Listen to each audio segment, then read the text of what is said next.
Bonjour à vous tous et bienvenue dans cette chronique communautaire où j'ai le plaisir de rencontrer les deux personnes qui travaillent, en fait, qui sont bénévoles. Dirais-je, mais tu sais, un bénévole travaille autant que quelqu'un qui est rémunéré. Alors, j'ai le plaisir de rencontrer Normand Lemieux, qui est président de la section Abitibi-Témiscamingue auprès de la Fondation du Rhin. Bonjour. Bonjour, Mme Guilhem. Monsieur Lemieux, ça va bien? Oui, très bien, moi aussi. Oui, merci d'être venu nous parler de la Fondation du Rhin. Il manque beaucoup d'informations à cet effet-là, donc on va pouvoir en voir davantage. Parfait. Et je suis accompagnée de M. Christian Vien. Bonjour. Bonjour, merci.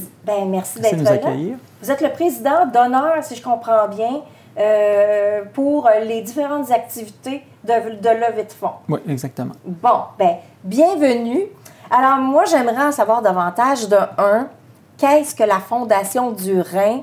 Puis c'est quoi sa mission, sa vision, ses valeurs? Vers où qu'on s'en va avec ça? Parce qu'on entend peu parler de la Fondation du Rhin, me semble. Oui, c'est sûr, quand on n'est pas touché par la maladie, c'est plus difficile d'avoir des informations sur la maladie du rein. Mais en fait, nous, on travaille beaucoup pour que les gens qui sont atteints de maladies rénales puissent avoir un support, là, soit pour nous aider. Surtout, la Fondation va beaucoup travailler pour faire la recherche aussi, pour trouver des nouveaux médicaments, trouver des nouvelles façons de traiter ces gens-là. Et on a aussi souvent le service aux patients qui est offert aussi là, pour la clientèle qui sont atteints d'insuffisance rénale et qui doivent aller souvent en dialyse pour être traités pour leur traitement d'insuffisance rénale. Donc, c'est la vision pas mal qu'on a. Puis nous, ce qu'on veut aussi, c'est favoriser beaucoup la recherche, qui est important pour nous, améliorer ça. On dit que on a aussi des programmes éducatifs et des programmes de soutien aux personnes qui vivent avec des maladies rénales, avec l'avenue des web binaires et toutes ces informations-là. Donc, si vous êtes inscrit à la Fondation du Rhin, bien, vous recevez des invitations par le courriel qui vous invitent à aller prendre l'information sur la nutrition, sur les activités physiques, toutes les informations qui peuvent avoir lieu avec un problème rénal.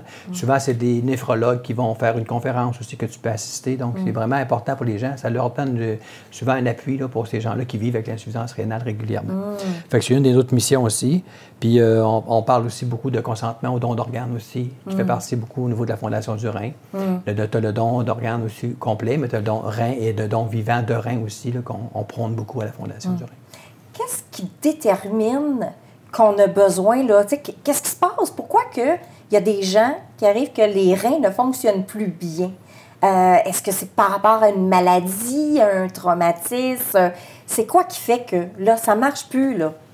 Bien, souvent, c'est des gens qui sont avec des problèmes de santé qui s'aggravent au fil du temps.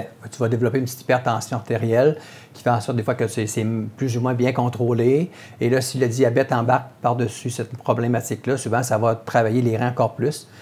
Quand les reins travaillent beaucoup plus, bien, souvent, ils peuvent développer une insuffisance parce qu'ils ne sont pas capables vraiment de libérer toutes les toxines dues à la haute pression, dues au diabète qui est mal contrôlé. Fait que tout ça mis ensemble, souvent, ça peut être une cause de la maladie. On vit aussi, des fois, on vit au monde aussi avec une polykystique. On développe une polykystique rénale, donc c'est une maladie qui atteint le rein. On a les cancers du rein aussi qui peuvent être arrivés aussi. Donc, c'est plein de problèmes rénaux qu'il y a aussi. C'est pas juste l'alimentation ou une mauvaise habitude de vie. Là. Il y a d'autres maladies rénales qui arrivent aussi dans la vie des gens, qui font en sorte que là, ils se retrouvent souvent en besoin d'avoir en dialyse là, pour être capable de survivre. Y a-t-il beaucoup de monde qui sont atteints, tu sais, qui ont un problème au niveau de un rein ou des deux reins? Bien, en fait, au Québec, c'est une personne sur 14. Sur 14? Sont atteints d'insuffisance rénale. Au Québec? Au Canada, peut-être plus. Au Canada? Au Canada. Mais ça fait que, quand même, 1 sur 14, c'est que quelqu'un dans notre entourage qui a problème rénal. On sait que ça vient automatiquement atteindre ces gens-là. Exact. Et est-ce qu'on peut présumer que, parce qu'ils sont diabétiques, qui pourrait aller vers un problème rénal si c'est mal contrôlé ou ça n'a pas nécessairement un impact? Bien, ça n'a pas toujours d'impact, mais si, comme je vous dis, si c'est mal contrôlé puis les gens ne surveillent pas vraiment leur santé, bien là, ça peut développer des problématiques.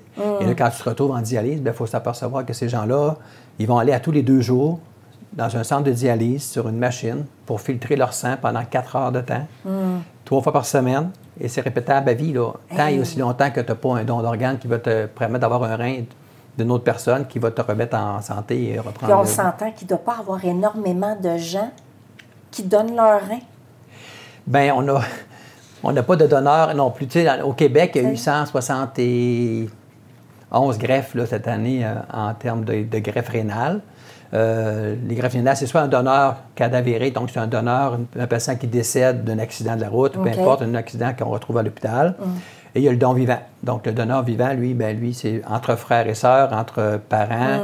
Ça peut être, maintenant, on développe aussi des dons altruistes, qu'ils appellent. Donc, si moi, je ne peux pas donner un rein à mon garçon parce que je ne suis pas compatible, bien, peut-être qu'au Québec, quelqu'un est compatible avec mon fils. Donc, moi, je pourrais donner un rein à quelqu'un d'autre. Puis l'autre personne pourrait donner le rein à mon fils. On appelle ça les dons croisés. Donc, c'est une possibilité qu'on fait de plus en plus pour permettre justement qu'il y ait plus de gens greffés au Québec le plus possible. Wow. Ça, c'est une avenue qui s'en vient là, de plus en plus importante. Et on a aussi l'aide médicale à mourir maintenant où 24 patients cette année ont fait la demande de donner un organe en recevant l'aide médicale à mourir. Ah oui! Fait que les gens vont... c'est sûr, tu peux pas avoir l'aide médicale à mourir à la maison à ce moment-là, mais on peut aller à l'hôpital dans un endroit très sain, très respectable, et on peut faire un don de rein là, après l'aide médicale à mourir. C'est possible parce que les gens qui demandent l'aide médicale à mourir, ils n'ont pas de problèmes rénaux nécessairement. Donc, souvent, leurs reins sont en bon état. C'est d'autres maladies qui font en sorte qu'ils ne sont pas capables de survivre. Fait que donc, ça n'aurait pas rapport il y a plusieurs façons. Si on a une maladie quelconque, mais les reins ne sont pas attaqués, ils pourraient donner les reins. Oui. Si à moins que tu as un cancer, là, tu ne peux pas, mais la plupart des gens ne sont pas... Puis un don vivant, ce qui est avantageux, c'est qu'on vous examine de la tête aux pieds. Donc, vous êtes vraiment passé plein d'examens pour s'assurer que si moi, je veux donner un rein à mon fils, bien, ils vont faire tous les examens possibles pour s'assurer que j'ai une bonne fonction rénale, que je n'ai pas de problème non plus d'hypertension, de diabète, etc., qui peut s'emmener dans ma vie future, qui va faire en sorte que je ne me développerai pas d'autres problèmes à moi-même. Donc, c'est ça, parce que... c'est tout évalué avant la greffe. Puis quand c'est OK, bien là, on y va. On procède parce qu'on peut vivre avec un rein, là. Absolument. OK. Est-ce qu'un rein, ça se régénère? Tu sais, comme un foie qui se régénère? Du tout. Non, ça ne se régénère pas? Non. Un rein, quand il ne fonctionne plus, on doit changer le rein encore. Mais il y a des gens qui ont 2 et 3 fois des greffes rénales. Sauf que d'une fois à l'autre, c'est plus complexe hein, parce que il y a une compatibilité sanguine qui est importante et toutes les gènes et tous les problèmes qu'il y a dans le sang qui fait en sorte qu'il faut vraiment pas rejeter notre rein non plus. Il faut avoir une plus grosse compatibilité possible là, entre les deux donneurs pour que le match parfait.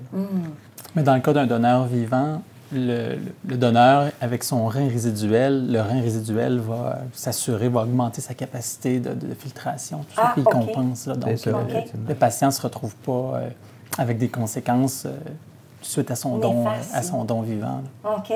Vous, en tant que pharmacien, parce que vous êtes pharmacien, là, est-ce que quelqu'un qui reçoit un don d'organes ou celui qui a donné, est-ce qu'il doit prendre la médication toute sa vie? C'est sûr qu'il y a des aspects de compatibilité, puis il y a des traitements anti-rejet que les patients doivent recevoir. Puis là, selon les problématiques de santé à l'origine, il y a des fois d'autres aspects à considérer, mais dans l'ensemble, c'est le traitement curatif, dans le fond, pour pallier à la dialyse. C'est la meilleure voie pour retrouver un niveau de vie normal, puis des activités normales, comme Normand le disait, 3 à 4 fois semaine, pendant 4 heures, aller se déplacer pour aller en dialyse, ça empêche, dans le fond... C'est pas une vie normale. Non, c'est pas une vie simple à mener, puis ça empêche l'accès à beaucoup d'activités quotidiennes qui font partie de notre qualité de vie. Donc, la voie de la greffe de rein est assurément la voie la plus intéressante pour pallier à ça. Est-ce qu'il y a des témoignages de gens qui ont eu une greffe de rein, puis ils montrent leur vie avant puis leur vie aujourd'hui? Beaucoup. De plus en plus, les gens s'ouvrent à ça parce qu'ils s'aperçoivent la beauté de la chose. Souvent, ils vont se dire... moi, là, aujourd'hui, je suis ma 2e date d'anniversaire est telle date parce que j'ai reçu un rein cette journée-là. Donc, pour elle, sa date d'anniversaire, là, elle appelle ça son annigreffe. Si vous allez sur le site de la Fondation du rein, là, il y a un endroit où on voit beaucoup de messages de sympathie puis de gens qui souvent, c'est vraiment leur sœur, c'est leur frère qui ont donné le rein ou leurs parents. Donc, c'est encore plus proche d'eux autres. Là.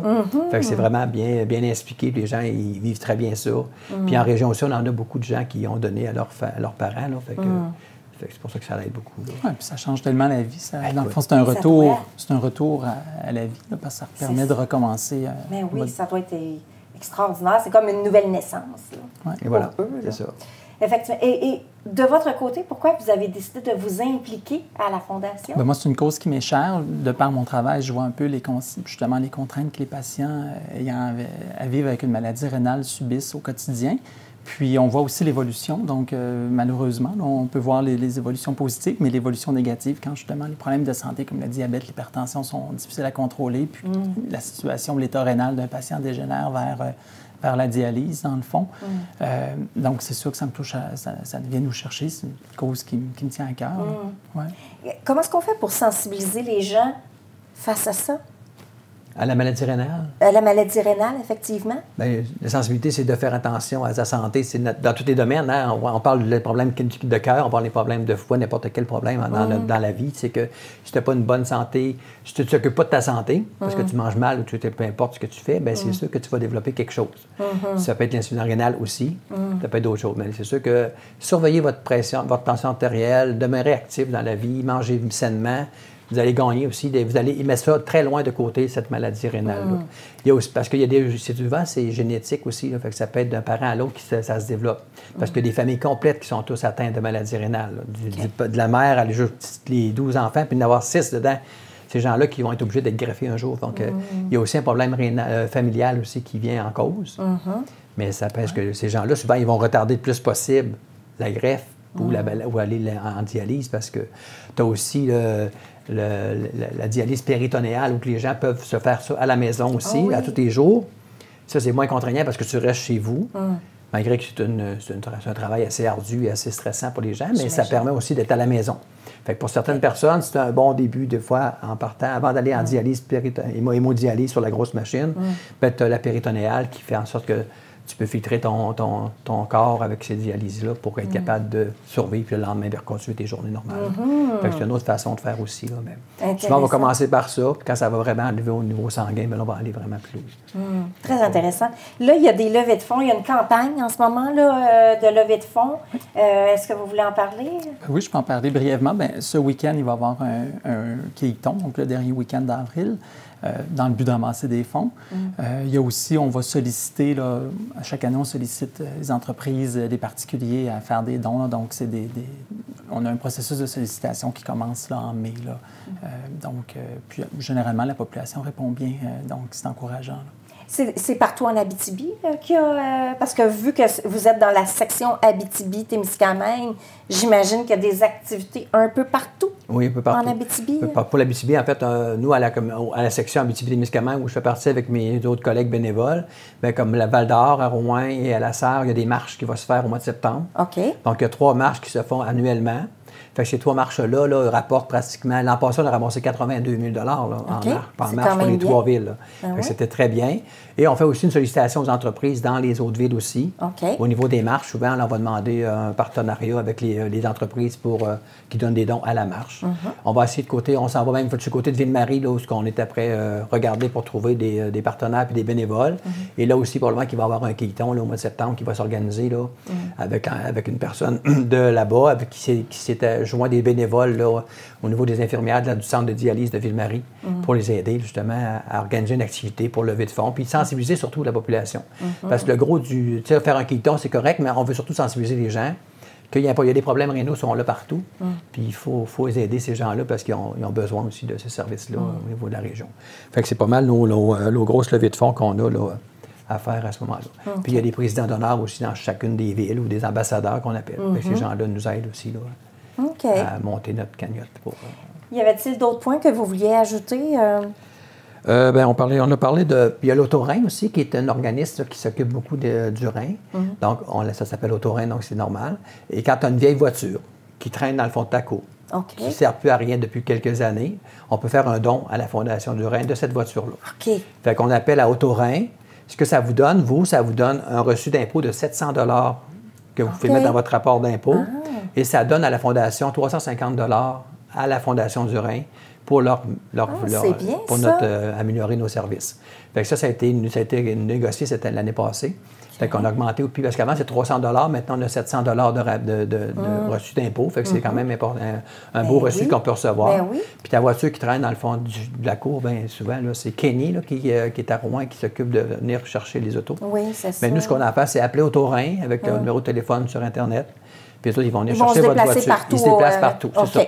En autant qu'il y a 4 roues en dessous qu'on peut le mettre sur un levier pour l'embarquer, parce qu'on ne peut pas le prendre dans les chaînes, mais c'est vraiment important d'avoir ça. Fait que ça, c'est Auto-Rein qu'on a aussi là, pour faire les informations. Bon. Fait que pour l'instant, c'est ça. Puis au niveau des statistiques, bien, j'avais parlé tantôt des petits peu de statistiques. Ouais. Si vous voulez, je vous en donne un petit peu. C'est qu'au niveau de l'Abitibi-Témiscamingue, actuellement, on a 23 patients en attente d'organes. OK. Puis là-dessus, on en a c'est 18 personnes actuellement qui sont en attente d'un rein pour l'Abitibi-Témiscamingue. C'est quand même beaucoup. C'est quand même beaucoup. Et puis, au Québec, il y a 913 patients en attente aussi d'organes. Puis là-dessus, c'est 650 pour le rein seulement. OK. Fait que c'est un des plus gros organes sur lequel on va aller chercher beaucoup plus de donneurs au niveau des dons, parce que c'est l'insuffisance rénale qui est connue, qui est de plus en plus élevée dans le Québec, dans le Canada. Donc, c'est vraiment la seule façon qu'on peut s'en sauver, c'est ça aussi. Puis, on a eu quand même 2 donneurs cette année qui provenaient de l'Abitibi. Ah oui? Ces 2 donneurs-là ont fait un don de 8 organes en tout. Oh. Donc, on a pu prélever 4 reins qu'on a pu transplanter. Ensuite, il y a eu 2 foies et il y a 2 poumons qui ont pu être transplantés à des gens. Fait que, on est capable de faire des dons d'organes en région, même si on vit loin de Montréal. Ouais. Les hôpitaux sont installés, sont tous formés pour ça. Donc, on fait le transfert, on fait les prélèvements et tout se fait de façon, avec les centres hospitaliers, c'est sûr. Fait que c'est pas mal le gros... On prend soin de notre santé cardiovasculaire et notre diabète. On signe notre carte de don d'organes. Et voilà. C'est la meilleure façon de... C'est la meilleure façon. Puis d'en parler avec votre famille. Oui. Ça, c'est on signe la carte de don d'organes. On peut s'inscrire sur le registre des notaires. On peut s'inscrire à la RAMQ aussi. Mais si on n'en a pas parlé avec nos membres de notre famille pour dire, ben moi, si jamais ça m'arrive, puis que je suis éligible, je veux que vous fassiez le don d'organes. Parce que souvent, c'est la famille qui va dire, ben, on n'est pas au courant, c'est comme pas le moment où c'est. Des fois, ça dépend surtout de la situation. Ouais. Parce que un don d'organes, souvent, c'est une activité, une mort soudaine. OK. C'est pas toutes des morts qu'on voit venir, naturellement. Ouais. Fait que la plus gros des gens, c'est quand tu fais un ACV ou tu fais un accident d'automobile, que tu deviens donneur, ben là, c'est pas pareil. Fait que faut que les gens soient déjà au courant d'avance. Fait que vous gênez pas, vous en parlez avec votre famille. Dès que vous avez l'intention de devenir donneur, bien que vos plus proches parents le sachent. Fait que des fois, quand moi, j'ai travaillé 13 ans dans le don d'organes pour être coordonnateur régional. Puis c'est souvent la question que j'avais, c'est que, bien, on n'a jamais parlé, fait que je suis pas sûr que même si la carte était signée, souvent les familles faisaient, il y avait un refus de famille qui faisait en sorte. Puis c'est le plus gros pourcentage en don d'organes, c'est le refus famille, qui fait en sorte qu'on ne peut pas procéder au don d'organes parce que on n'a pas même si on a le consentement de la personne, on n'a pas, la loi ne nous dit pas, on va à l'encontre de, il faut que la famille nous dise oui. Fait qu'on est rendu là encore avec le don d'organes. On pense un jour que ça va peut-être changer ou que ça va être un don obligatoire, comme essentiel qui va se faire. Mais ça va être dans le futur qu'on va travailler ça. Merci beaucoup, messieurs, de nous avoir sensibilisés justement à cette cause qui est un peu cachée, là, qu'on voit moins que les autres.